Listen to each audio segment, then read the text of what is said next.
नमस्कार दोस्तों, मेरा नाम है एस के शर्मा और आप देख रहे हैं इन्फोपीडिया। दोस्तों, हम सबकी कुछ आदतें होती हैं, कुछ अच्छी और कुछ इतनी अच्छी नहीं। ये ऐसे व्यवहार हैं जो हमने सीखे हैं और लगभग अपने आप होते हैं। हम में से ज़्यादातर लोगों की एक आदत होती है जिसे हम तोड़ना चाहते हैं या हम उसे विकसित करना चाहते हैं। ज़्यादातर लोगों के लिए एक नए व्यवहार को नियम या आदत बनने में लगभग 4 सप्ताह लगते हैं और कुछ कदम एक नया व्यवहार पैटर्न स्थापित करना आसान बना सकते हैं। पहला कदम है अपना लक्ष्य निर्धारित करना। विशेष रूप से जब आप किसी आदत को रोकने या तोड़ने की कोशिश कर रहे हों तो आपको अपने लक्ष्य को सकारात्मक कथन के रूप में प्रस्तुत करने का प्रयास करना चाहिए। उदाहरण के लिए, मैं रात में नाश्ता करना छोड़ दूंगा के बजाय मैं स्वस्थ खाने की आदतों का अभ्यास करूंगा कहें। आपको अपना लक्ष्य भी लिखना चाहिए। इसे कागज पर कमिट करने से आपको कमिट करने में मदद मिलती है। यदि आप किसी ऐसे व्यक्ति को अपना लक्ष्य बताते हैं जिस पे आप भरोसा कर सकते हैं तो ये भी मदद कर सकता है।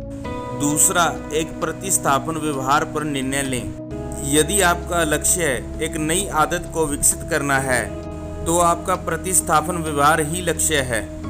जब आप किसी आदत को तोड़ने की कोशिश कर रहे हो तो यह कदम बहुत महत्वपूर्ण है। यदि आप किसी व्यवहार को रोकना चाहते हैं तो उसके स्थान पर रखने के लिए आपके पास एक बेहतर व्यवहार होना चाहिए।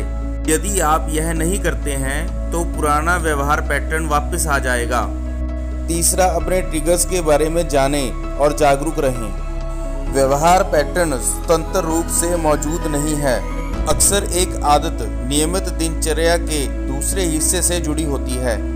उदाहरण के लिए, जब आप रात में टेलीविज़न देखते हैं तो स्वचालित रूप से चिप्स का एक पैकेट पकड़ लेते हैं। बहुत से लोग जो धूम्रपान करते हैं, खाने के बाद उनकी सिगरेट अपने आप जल जाती है। इस बारे में सोचें कि वह काम आप कब और क्यों करते हैं जिसे आप छोड़ना चाहते हैं। चौथा, आप अपने लिए रिमाइंडर पोस्ट करें। तो अपने नोट्स को उन जगहों पर छोड़कर ऐसा कर सकते हैं जहां व्यवहार होता है। आप अपने नोट्स को किसी दर्पण, टीवी, फ्रिज या किसी अन्य जगह पर छोड़ सकते हैं जहां पर आप उसे नियमित रूप से देखें। आप अपने लक्ष्य की याद दिलाने के लिए अपने परिवार के किसी सदस्य या सहकर्मी को किसी विशेष वाक्यांश का प्रयोग करने के लिए कह सकते हैं। पांचवा, किसी से सहायता और समर्थन प्राप्त करें।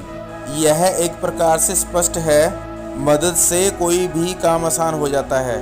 यह और भी बेहतर काम करता है यदि आप ऐसे व्यक्ति के साथ साझेदारी कर सकते हैं जो समान लक्ष्य साझा करता हो।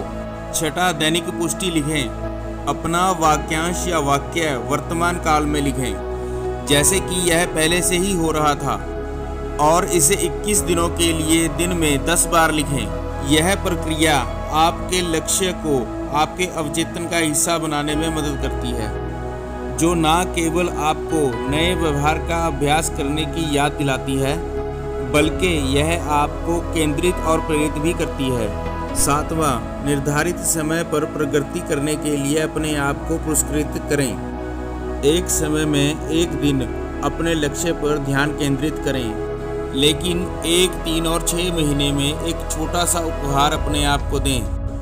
पुरस्कारों का महंगा और बड़ा होना जरूरी नहीं है और आपको इसे कुछ ऐसा बनाने की कोशिश करनी चाहिए जो आपके लक्ष्य से जुड़ा हो। ऐसा करने से आपको प्रोत्साहन और प्रेरणा दोनों मिलती है। इन चरणों का पालन करना निश्चित रूप से सफलता की गारंटी नहीं है।